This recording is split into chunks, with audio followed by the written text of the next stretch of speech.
ego. Every ego has a weak fragment and a strong fragment, right? Or actually, it can be a number of fragments, but there will usually be one that is strongest and one that is weakest.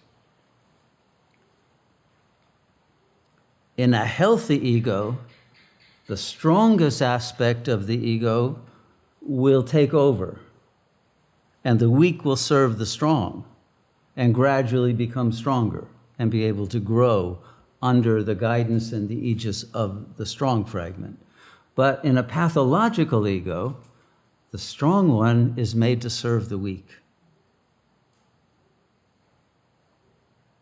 And if the strong one serves the weak, then its strength is used simply to assure its security for the weak one on the phenomenal plane. And it cripples itself. And it turns its strength into weakness because it ratifies the reality of the weak fragment. And it says, no, I can't go out and stand alone and become great and independent because my weak fragment will feel abandoned. So I have to follow and do what the weak one needs, which is to assure its security by clinging on to someone else or something, or betraying itself in some way, or compromising its life and never living to the full. And it calls that self-betrayal love.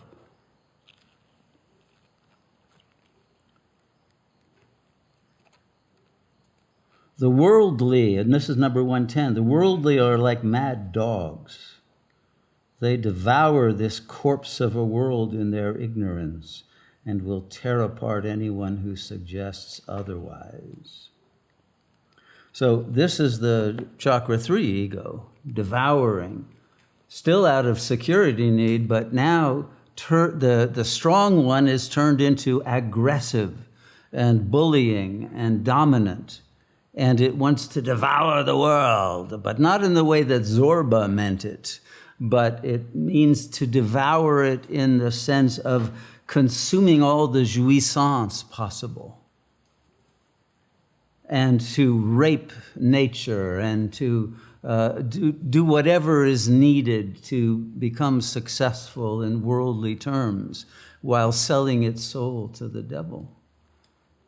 And so the mad dogs are now running the world. Mad dogs and Englishmen, of course. At least they think they're running the world. Not anymore, but they're acting that way. So the mad dogs are within and not just without.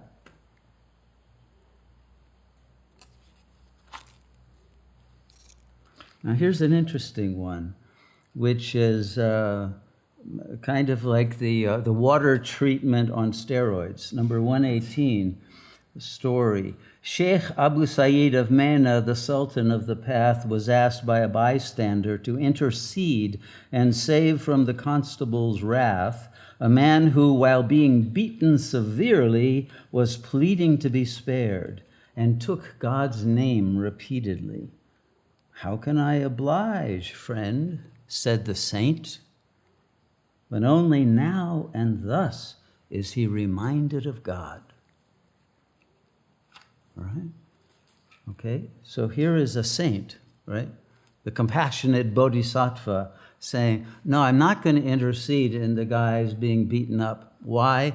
Because this is actually bringing him closer to God. This is the secret of karma. People always wonder, why is there suffering? Because for the ego, especially for the weak or the aggressive or the paranoid ego, it's only that suffering that will humble one and enable one to be obedient to God, to be faithful, to surrender, to submit at least to the forced acceptance of one's karma. Because otherwise the ego never accepts its karma. It's pissed. It's pissed at God. It's pissed at others. It wants to blame everyone for its bad fortune and doesn't recognize that it's his own dream that it's consuming in its wrath against its own failure to realize its true nature.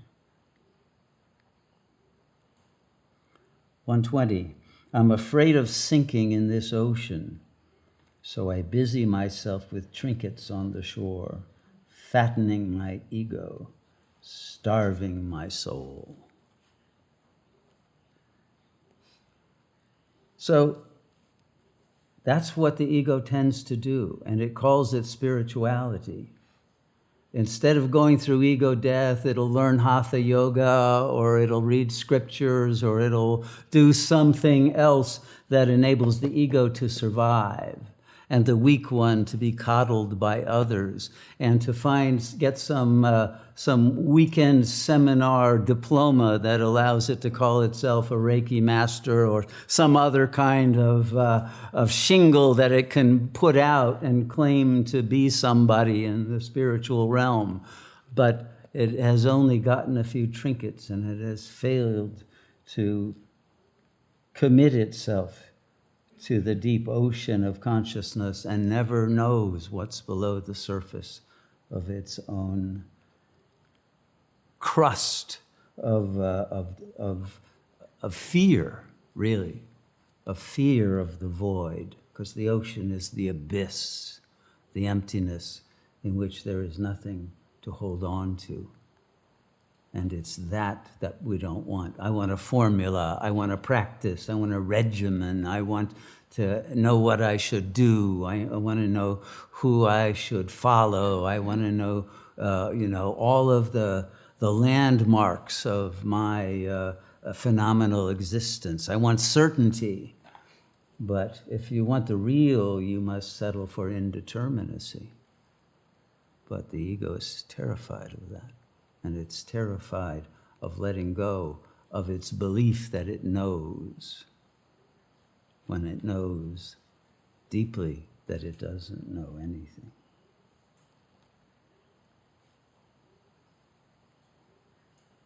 (121) Unmindfulness. This is a very important one. To see a locked gate where there's only a curtain, and to end up left out in the rain, right?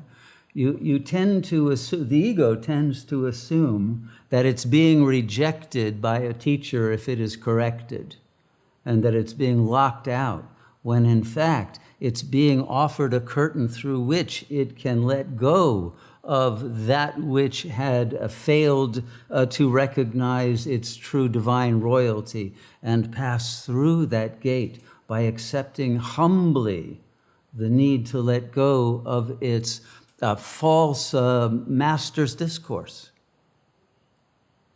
And when the strong fragments of the ego fail to gain real strength, right? And what is real strength? And why does the weak part not want the strong to lead? It's because it's risky. It's because if the strong, healthy part of the ego were allowed to lead, it would dare to go through ego death. And that's what terrifies the weak part. It's the last thing it wants. And so it has to pretend the gate has been locked, so it doesn't dare go through. And it can blame the other for locking it out. And then it closes its heart, and indeed then it locks itself out of the Shakti gate and the throne of God. 122. O worshipper of yourself, your ego self, isn't it time for the demon you carry within to prostrate itself? Every breath taken in ego adds to that dark smoke that settles in your chest. Attar has revealed what he knows. Now then, the decision is yours.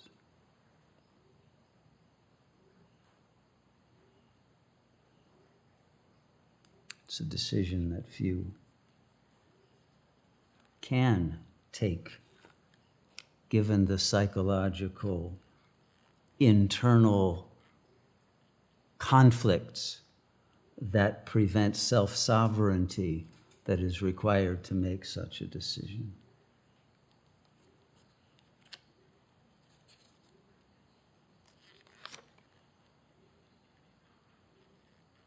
140. In this prison of illusions, be insignificant. Vanish in this sea. Be not even a drop. All creation is a mirror reflecting God's face. Let the face be your delight, not the mirror.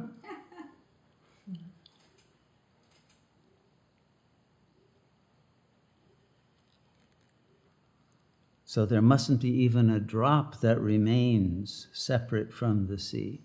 Not even that lifeless shadow from the other poem. Not even the shadow of a drop. There is only the face of God. 141. While here, cease this scatteredness in your heart, for tomorrow in your grave this would be very difficult. Seek huzur, the presence, here, so there you will not feel lonely and out of place. Have you yet faced the reality of your death? Because, you know, we're dead a lot longer than we are alive. So our death is much more important than life. Life is over like that. But death can be your condition for a long time. And it can be in any kind of bardo state. You know, death isn't just a deep sleep. No, it can be some very troubled dreams if you haven't resolved your issues while alive. And if you're scattered and not concentrated on the real self, all of those scattered fragments will become wrathful deities after death. So tomorrow when you're dead, it's very difficult because you can't be awakened to the fact that those are just delusions and fantasies and dreams. You can't be awakened from death until God has freed you from that grinder of karmic consequence. And it could be very lonely there, because if you are living with fear of abandonment and loneliness, imagine feeling that on steroids when you're dead and there's no one you can cling to.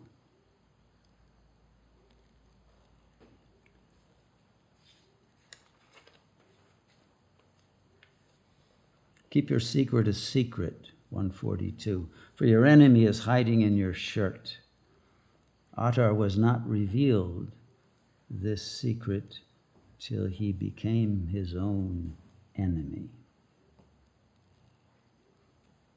Have you become your enemy? Your ego's enemy at any rate. Because otherwise you're not your friend.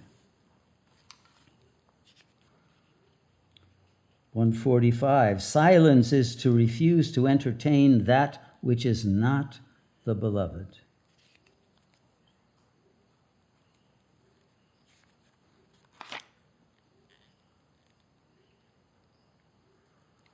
(158) To fear is to imagine a shadow and then to wither in its shade. To imagine a shadow and be afraid of a shadow, and then to wither out of that fear and wither in its shade, which means you become the shadow. And that fear that the ego carries, which is your shadow, it becomes the identity that ordains the karma of your life.